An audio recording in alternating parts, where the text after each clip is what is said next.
Our next reader is Scott Wiggerman. Scott is the author of 2 books of poetry, Presents and Vegetables and Other Relationships, and the editor of several volumes, including Wing Beats, Exercises and Practice in Poetry, volumes 1 and 2, Lifting the Sky, which is the Southwestern Haiku and Haiku, and the new Wing Beats. He's also the chief editor for Dos Gatos Press here in Austin, and is the publisher of the Texas Poetry Calendar, which is now in its 17th year. Scott?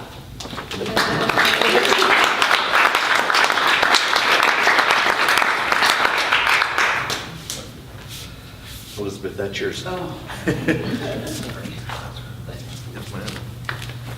And if you want to see those photos that were taken, they're all on the internet these days.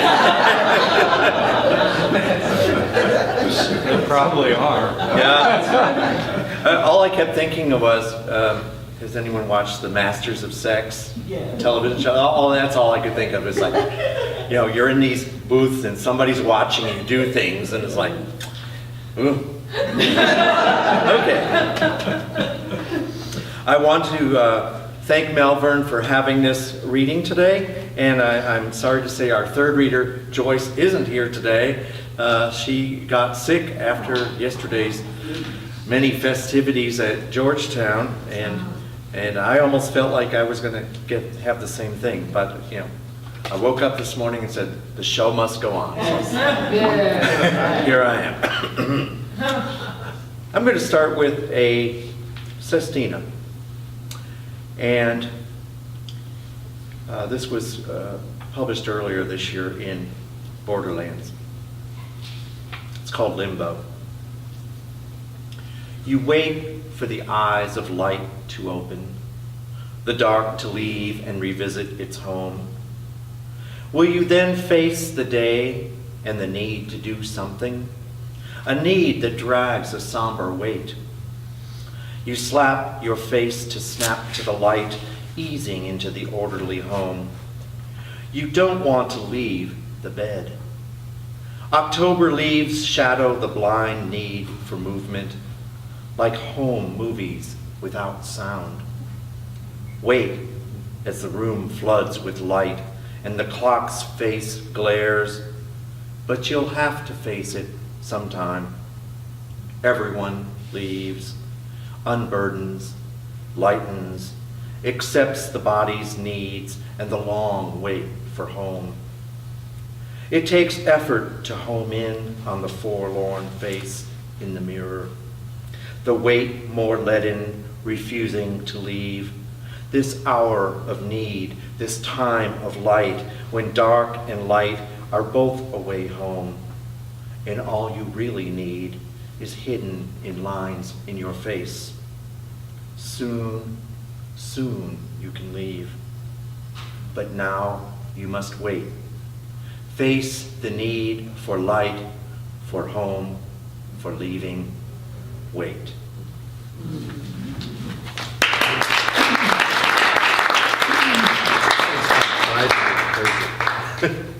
Much better. I've got a manuscript that I worked on this summer of sonnets that is presently called Leaf and Beak, and all the sonnets are centered around the Miller development near where I live, and most of them were inspired from walks over there that I do each day. And this is the opening sequence of sonnets for that collection, which is actually a crown of sonnets, which means that there are 7 of them, and each one will start with the last line of the preceding one. Miller Lake Park. 1. The trees are many. Someday shade will come, but now the trail's a blister, burning more with each spring day, the summer tedium of heat and triple digits still in store. The trees along the trail are neophytes, too young to offer comfort, even in full leaf, a decade from the width and height to shelter. bony branches all too thin, and not a single trunk that's wider than my thigh. These trees were planted every 9 to 13 feet apart, too close a span eventually. That's future talk. Resign yourself to heat. Aware the trees deceive. Implore the skies for rain, a small reprieve. 2. Implore the skies for rain, a small reprieve, a steady shower, not a strong barrage of wind like last week's storm, whose rush and heave tossed birds like paper napkins and dislodged 3 weeping willows from their moors, but left us little rain. New elms bent low appeared arthritic, while an older oak was cleft in 2. The leaves of trees were thrashed and sheared, but now you'd never know, for all is green and lush, though tropic humid. This is how the wild rebounds. At lightning speed, unseen, it takes its lumps, accepts what is, and plows on through. Remind yourself this afternoon, 12 months ago, this place looked like the moon. 3. 12 months ago, this place looked like the moon, a neighbor claims. He's right. 4 runways stretched from east to west. No place green could commune. The airport's gone, a ghost forever etched on this locale, despite the lakes, the park, the trees. A land repurposed with new life, where asphalt once prevailed as flat and stark as Abilene. I'm glad, declares his wife, they left the tower. All the more run down in contrast to the new environment. But nothing stays the same. And when they frown, bemoan how children grow too fast, lament the changes, it's themselves they most think of, the lives they've left behind, the haunts of love. 4. The lives they've left behind, the haunts of love and death reseed the next. A butterfly among the fire wheels, a mourning dove in prairie grass, the bees sweet draw and sigh. Indeed, there is a reason. Busyness abounds. The work gets done, decay, rebirth, from germ to root to stalk. From no to yes, from down to up, the plants rise from the earth in cornucopia. They don't need us to profligate. They're wanton as the wind. They spree and spread, almost adulterous in their abandon. Some get lost, rescind their lot, while others stretch for lives hard won, their hopeful faces following the sun. This next section 5 is about sunflowers, just in case you don't know. Well, it uses another term. So, their hopeful faces following the sun, the helianthus smile from ear to ear. On torsos lean and tall, near skeletons, they swivel necks, their skulls as cavalier as shower heads, but not a drop in sight. The sun has switched into that brutal phase these flowers laud, a parish of bright light. The hidden in full view, the seeds arrays are known to spiral to the right and left in Fibonacci sequence. Not that I would stop to count. Leave that to those more deft. I'm nonetheless impressed. That yellow eye that looks at me is not to be outdone. It's good to know that some things dote on sun. 6. It's good to know that some things dote on sun, but so does melanoma. Cancer's not enough to keep me from a daily run, yet it is always on my mind.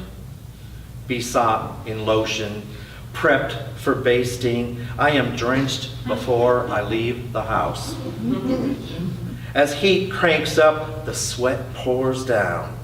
My hapless throat, unquenched, goes dry as dust. And still, I don't give up.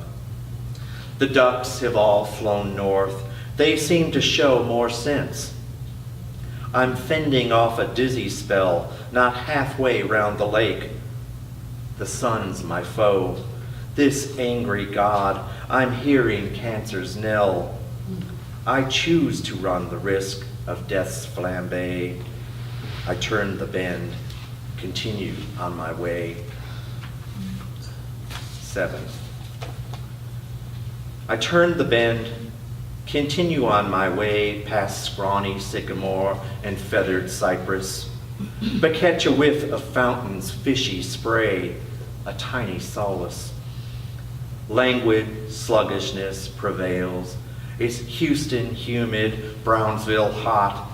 The slouch towards summer's here, and no escape in sight. I search around, but not a spot of cover to be found. No cool to drape the trail.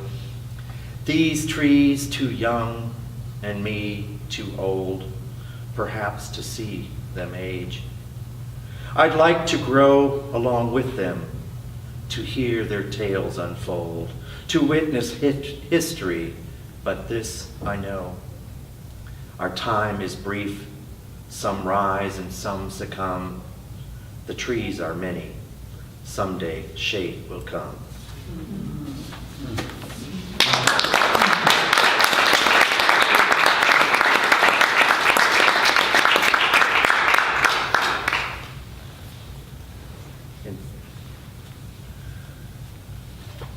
It's called Sound Barrier.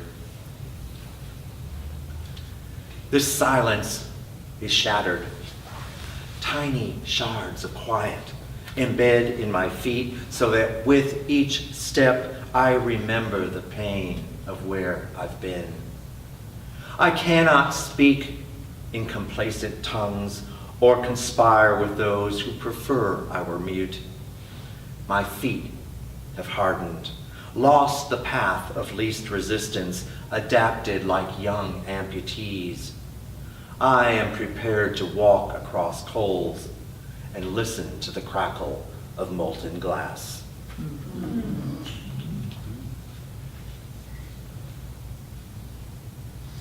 Vanishing point. I perfected risotto that summer, but suspect I began to fade long before that, evaporating like broth into pale white essence.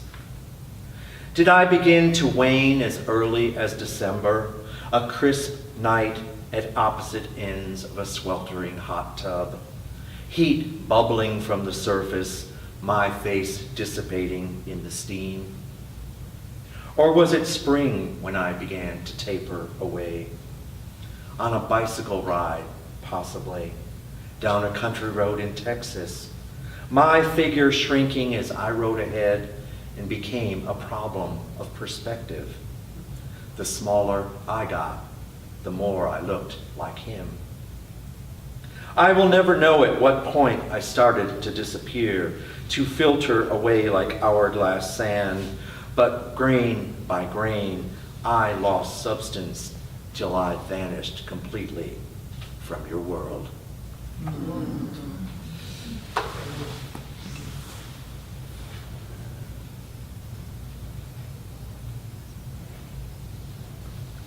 Our place.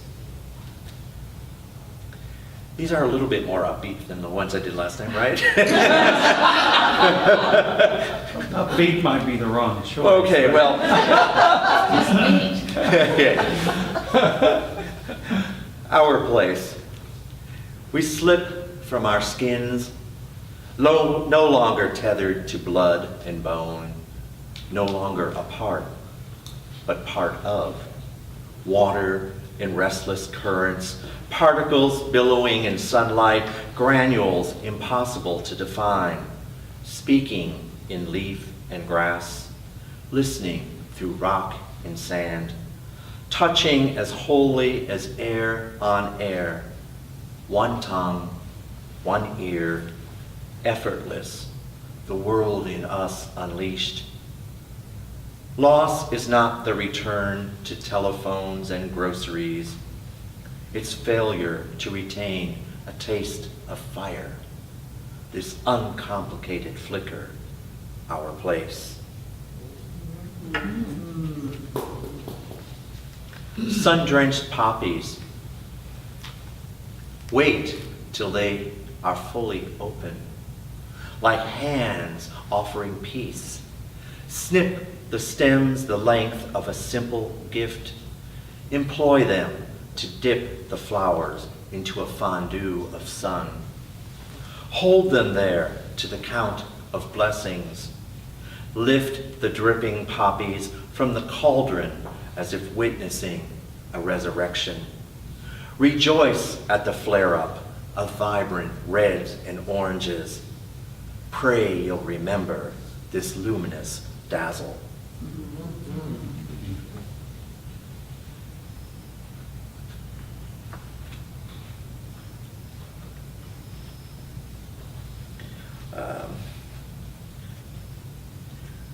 Yesterday I was talking during my workshop on how poetry can be a mix of truth and lies.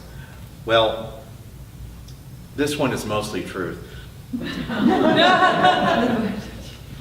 It's called The Interview Date. Oh,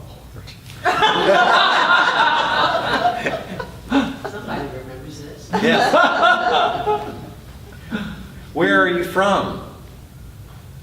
What I wanted was to watch you speak. See the pink raft of tongue lap at your lips, the beacon of Adam's apple beckon up and down. How long have you lived here? What I wanted was to watch you lean in, observe the swells of hair eddying from your shirt, the surge of nipples hard as a rocky coast. Where did you go to school? What I wanted was to watch you stand.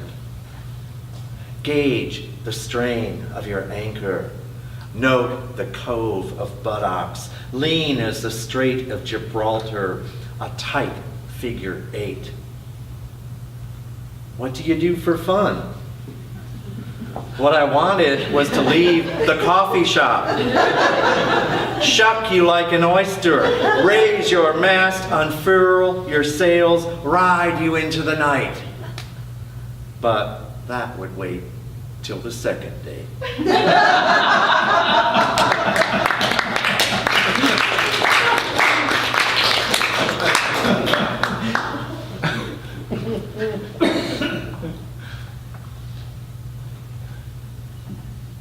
Chimayo, or as some people pronounce it, Chimayo. Should it, if he has the accent there. Well, I didn't have an accent on mine, so it's just Chimayo. Same place though. I ate dirt yesterday. Kathy would be proud. The Santuario has stood for almost 200 years. Who knows over that time how many have made the pilgrimage to taste of its healing dirt.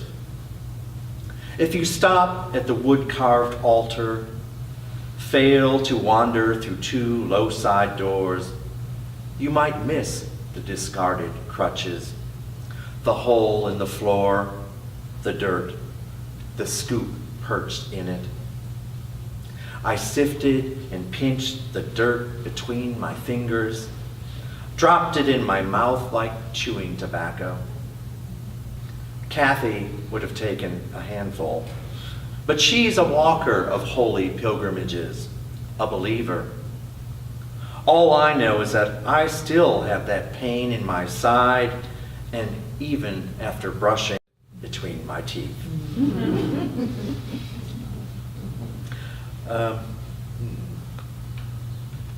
All right, we're going to end with 3 poems from Vegetables. A very short poem, Birthday. You just called to say happy birthday and to remind me that you're not speaking to me. Still, desire prickles up my stomach, for no one doesn't speak to me like you do.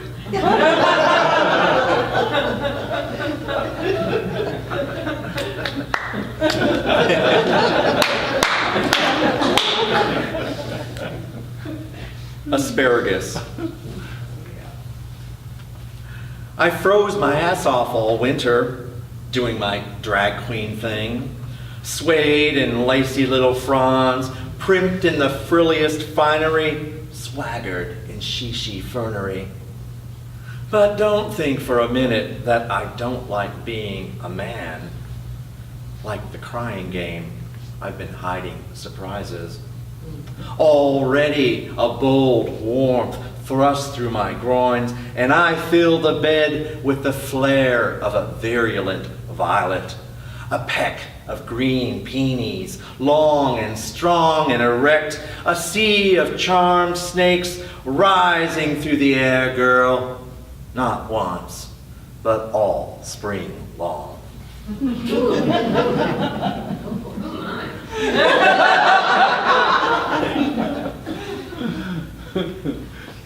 And I'll end with the very first poem that I ever had a pushcart nomination from. It's called Playing G.I. Joes. My G.I. Joe didn't care for camouflage, that dreary melange of green and khaki. He preferred the minimal clothes that I created with a pair of scissors and poor sewing skills. Hot little loincloths attached with a pin. Paisley ponchos that required only a hole. A strip of red velvet for a headband or belt. My G.I. Joe craved reconnaissance missions. He would sneak about my sister's room, raiding Barbie's boutique for fashion ideas. Trying on faux fur and elastic banded skirts, tube tops, and a white beaded bridal veil. Forays which seldom produced good fits, but occasionally spawned fantastic accessories. My G.I. Joe was a gung-ho exhibitionist. He'd rip off his army fatigue jacket, metal snaps rat-a-tatting like an M1 rifle. He'd strut that smooth plastic chest as if his 12-inch stature controlled the barracks. Then he'd drop his pants around the ankles, displaying buttocks as solid as rocks. An audacious tease for one without a penis. My G.I. Joe learned to take a lot of pain. He'd volunteer to cross into enemy terrain, where he'd be captured without a struggle, stripped like a go-go boy, and thrown into a cell, tied up, disciplined, tortured into a frenzy. He was a master of man-to-man endurance, revealing only name, rank, and serial number as a sly grin edged toward the scar on his cheek, a mark that covered so many of our secrets.